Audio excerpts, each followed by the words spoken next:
নমস্কার, জয় জগন্নাথ। আগামীকাল পশ্চিমবঙ্গের দীঘায় পুরীর আদলে জগন্নাথ দেবের মন্দির স্থাপিত হতে চলেছে। আগামীকাল তার শুভ উদ্বোধন। এটা আমাদের কাছে খুশির একটা বিষয়। আমি আপনাদের কাছে তুলে ধরি, সেটা হলো কি, কোথাও গিয়ে মনে হচ্ছে না যে জুতা মেরে গরুদান, মানে আমি আপনাকে গরুদান করছি কিন্তু জুতা মেরে। কেন এই কথাটা বললাম? সে কথাটা বলার পেছনে কারণ আছে। যে গত কয়েক মাস ধরে বা কয়েকদিন ধরে বা কিছুদিন ধরে আমাদের পশ্চিমবঙ্গের মুর্শিদাবাদ, মালদাহ, উত্তর দিনাজপুর বিভিন্ন জায়গাতে হিন্দুদের উপরে অত্যাচার হচ্ছে। যেমন শামশেরগঞ্জ, ধুলিয়ান, জঙ্গিপুর, প্রত্যেকটা জায়গাতে হিন্দুদের উপরে অত্যাচার করছে। সংখ্যালঘুরা আমাদের হিন্দুদের দোকানপাট জ্বালিয়ে দিচ্ছে, দোকানপাট ভাঙচুর করে দিচ্ছে। তারপরে অনেক জায়গাতে দেখা গেল যে আমাদের হিন্দু মহিলাদের শাখা সিঁদুর পরা যাবে না, এরকমও কিন্তু নিদান দেওয়া হয়েছে আমাদের পশ্চিমবঙ্গের মাটিতে। কিছুদিন আগে এটাও দেখা গেল যে গঙ্গা নদীর ওই পার থেকে হিন্দুরা পালিয়ে এপারে আসছে, তারা শুধু বাঁচার জন্য, তারা শুধু নিজের ধর্মটা রক্ষা করার জন্য তারা অন্য স্থান থেকে এই স্থানে এসেছে। কতটা বেদনাদায়ক, কতটা কষ্টদায়ক আপনারা ভেবে দেখেছেন? আজকে সেই রাজ্যের মুখ্যমন্ত্রী আগামীকাল মন্দির উদ্বোধন করতে চলেছে। এটা কি জন্য উদ্বোধন করছেন জানেন? সেটা হচ্ছে কি, মমতা ব্যানার্জি মারাত্মকভাবে ভয় পাচ্ছে। সেটা হলো কি, মমতা ব্যানার্জির হাত থেকে বা তৃণমূলের পাশ থেকে হিন্দুরা সরে যাচ্ছে, হিন্দুরা তাদের থেকে মুখ ফিরিয়ে নিচ্ছে। কেন? কারণ হিন্দুরা এই সরকারের আমলে বিরাট নিপীড়িত এবং অত্যাচার। এইসব ভয়ের কারণে সিদ্দিকুল্লাহ, ফিরাদ হাকিমের মতো নেতা মন্ত্রীরা মমতার পাশে বসিয়ে হয়তো এরকম কোনো প্ল্যানিং করেছে যে আপনাকে অতি শীঘ্রই একটা মন্দির বানানো প্রয়োজন, সেই মন্দিরের মাধ্যমে কিন্তু আপনার হিন্দু ভোটটা ধরে রাখাটা প্রয়োজন।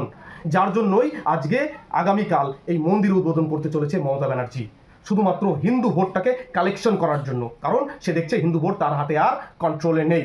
আরেকটা বিষয় যেটা হলো কি, গত কয়েক মাস আগে আমাদের রাজ্য সরকার একটা বাজেট পেশ করেছিল। সেই বাজেটের মধ্যে আমরা যে বিষয়টা দেখলাম সেটা কিন্তু হতবাক হওয়ার মতো মারাত্মক বিষয়।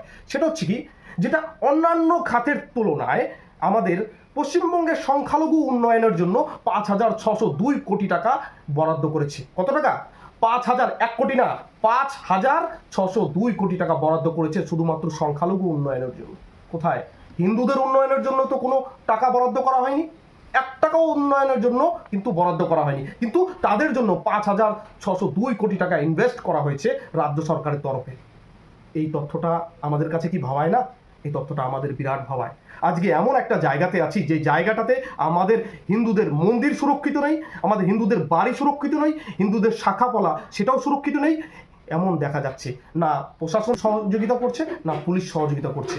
আজকে এমন একটা জায়গাতে দাঁড়িয়ে মমতা ব্যানার্জি এই যে মন্দির উদ্বোধন করছে শুধুমাত্র ভোটের জন্য, শুধুমাত্র আগামী বিধানসভা নির্বাচনের জন্য, শুধুমাত্র সরকারে টিকে থাকার জন্য, শুধুমাত্র তার মন্ত্রী আমলারা যাতে টাকা পয়সা নিজেদের পকেটে ঢুকাতে পারে, নিজেদের পকেটে ইনকাম করতে পারে, নিজেদের সংসার বিলাসবহুলভাবে চলতে পারে, তার জন্যই এই পটানি, কি বললাম, পটানি মন্দির উদ্বোধন। হ্যাঁ, যদিও মন্দির উদ্বোধন হচ্ছে, তার জন্য আমরা শ্রদ্ধা করি এবং সেখানে আমরাও অবশ্যই দর্শন করতে যাব, সেটা মন্দিরের জায়গায়। কিন্তু উনি যেটা করছেন সেটা সম্পূর্ণ নির্বাচনকে উদ্দেশ্য করে, উদ্দেশ্য প্রাণিতভাবে হিন্দুদের ভোট ধরে রাখার জন্য।